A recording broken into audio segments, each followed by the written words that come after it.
Hello friends, अस्सलाम वालेकुम। हमारा नेक्स्ट हार्मोन है कोर्टिसोल। कोर्टिसोल एक स्टीरॉयड हार्मोन है जो एड्रिनल ग्लैंड बनाते हैं और ये हमारी बॉडी के ऑलमोस्ट एवरी ऑर्गन और टिश्यू को इफेक्ट करता है। कोर्टिसोल का नॉर्मल से कम या नॉर्मल से ज्यादा लेवल हमारी हेल्थ के लिए हार्मफुल हो सकता है। कोर्टिसोल बॉडी के स्ट्रेस रिस्पॉन्सेस को रेगुलेट करता है, इसीलिए इसको स्ट्रेस हार्मोन कहा जाता है। स्ट्रेस की कुछ टाइप्स हैं जो ये हैं। Number 1 acute stress, number 2 chronic stress, number 3 traumatic stress. सबसे पहले नंबर पर है एक्यूट स्ट्रेस। एक्यूट स्ट्रेस तब होता है जब हम शॉर्ट पीरियड के लिए सडनली डेंजर फील करते हैं। फॉर एग्जांपल, कहीं जाते हुए अचानक एक्सीडेंट होते होते बच जाए तो उस वक्त जो स्ट्रेस फील होता है उसको एक्यूट स्ट्रेस कहते हैं। दूसरे नंबर पर है chronic stress. Chronic stress long term होता है और ये तब होता है जब हम लाइफ में कुछ एक्सपीरियंस कर रहे होते हैं पर हम उसे एंजॉय नहीं कर रहे होते और पसंद नहीं कर रहे होते, बल्कि उससे फ्रस्ट्रेशन फील करते हैं। फॉर एग्जांपल, जॉब जो हमारी पसंद के खिलाफ हो या फिर कोई क्रोनिक इलनेस। तीसरे नंबर पर है ट्रॉमेटिक स्ट्रेस। ट्रॉमेटिक स्ट्रेस तब होता है जब हम लाइफ थ्रेटनिंग इवेंट एक्सपीरियंस करते हैं और हम फियर फील करते हैं और हेल्पलेस फील करते हैं। फॉर एग्जांपल, कोई एक्सट्रीम वेदर इवेंट जैसे टोर्नाडो वगैरह। इसके अलावा सेक्सुअल असॉल्ट से भी ट्रॉमेटिक स्ट्रेस कॉज होता है। कोर्टिसोल हमारे ऑलमोस्ट एवरी ऑर्गन सिस्टम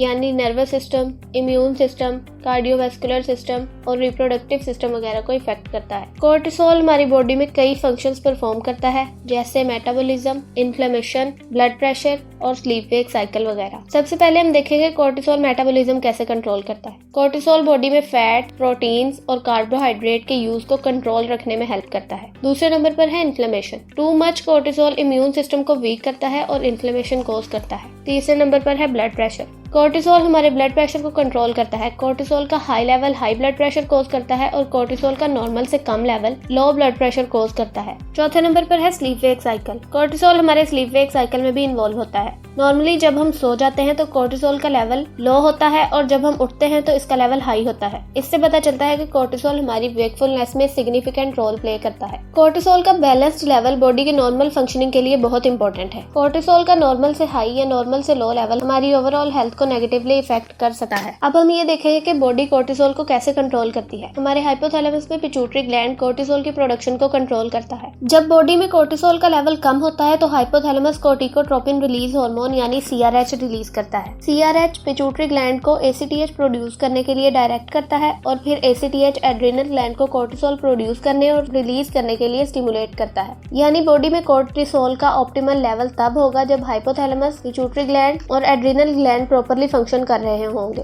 अब हम कोर्टिसोल के हाई लेवल के बारे में बात करेंगे। बॉडी में कोर्टिसोल के हाई लेवल के सिम्टम्स में वेट गेन, बेली पर स्ट्रेच मार्क, आर्म और थाइस के मसल्स का वीक होना, high blood pressure, high blood sugar और बोन्स का वीक होना यानी ऑस्टियोपोरोसिस वगैरह इंक्लूड है। अब हम कोर्टिसोल के लो लेवल के बारे में बात करेंगे। बॉडी में कोर्टिसोल के लो लेवल के सिम्टम्स में फटीग, लो ब्लड प्रेशर और अनइंटेंशनल वेट लॉस वगैरह इंक्लूड है। कोर्टिसोल के लेवल को मेंटेन रखने के कुछ तरीकों में सबसे पहले नंबर पर है गुड स्लीप। रात को कम सोना या इंसोम्निया स्ट्रेस कॉज करता है जिससे कोर्टिसोल का लेवल हाई हो जाता है। इस गुड स्लीप क्वालिटी कोर्टिसोल को मेंटेन रखने के लिए बहुत इंपॉर्टेंट है। दूसरे नंबर पर है रेगुलर एक्सरसाइज। एक्सरसाइज भी स्लीप क्वालिटी को इम्प्रूव करती है जिससे स्ट्रेस रिड्यूस होता है और कोर्टिसोल का हाई लेवल कंट्रोल रहता है। तीसरे नंबर पर है लिमिट योर स्ट्रेस। टेंशन और स्ट्रेस से अवेयर होकर और इसके इफेक्ट से बचकर कोर्टिसोल के हाई लेवल को कंट्रोल में रखा जा सकता है। चौथे नंबर पर है practice deep breathing. Deep breathing हमारे रेस्ट और डाइजेस्ट सिस्टम को स्टिमुलेट करती है और कोर्टिसोल के लेवल को मेंटेन रखने में हेल्प करती है। पांचवें नंबर पर है maintain healthy relationship. Relationships life का इंपॉर्टेंट एस्पेक्ट होते हैं। कोवर्कर, फैमिली या फ्रेंड से अनहेल्दी रिलेशनशिप कोर्टिसोल का हाई लेवल कॉज करता है जो हमारे लिए हार्मफुल हो सकता है। इन सब तरीकों से स्ट्रेस कम होता है और कोर्टिसोल ऑप्टिमल रेंजेस में प्रोड्यूस होता है जो बॉडी की नॉर्मल फंक्शनिंग के लिए बहुत इंपॉर्टेंट है।